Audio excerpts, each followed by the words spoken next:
All right, I'm going to try to demystify the confusing markings on pin gauges. All right, so we're going to start here. Go is marked with a plus or positive sign. A no-go is marked with a negative sign. And then the gauge will also be marked with a class. You might have Z, ZZ, YX. The only class you want to deal with is class Z.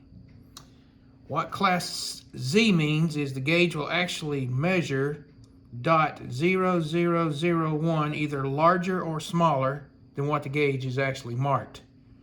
For example, a .250 plus CL class Z will actually measure .2501 or 1/10,000th of an inch larger. A .250 minus class Z will actually measure a .2499. The gauge will be marked like this. So your gauge, your .250, will actually measure .2501. This is it right here in a nutshell. All right, let's do some measuring. I've got some gauges over here at random. This one is marked, I don't know if you can see it, .533 plus class Z. So this gauge should measure .5331. So let's see if that's what it actually measures. I know it will because I've already measured it. And there it is, .5331. Well, this is some really precision stuff. All right, let's check this one. Well, let's just pick another one out at random. Let's grab this little one. This is a .251 positive class Z, so it should measure 2511.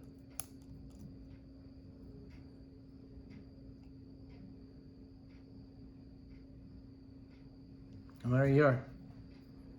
All right, that's how the positives should measure. Now we're going to go to my gas key.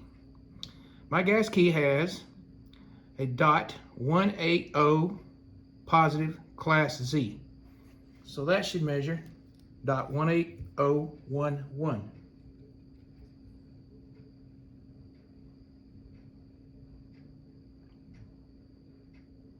Gotta get them a good reading on it here.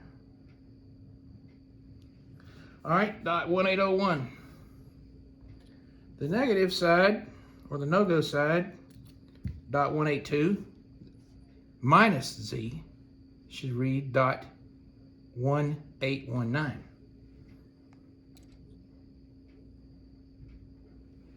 .1819. And that's how you demystify the markings and determine the difference between a go and no-go.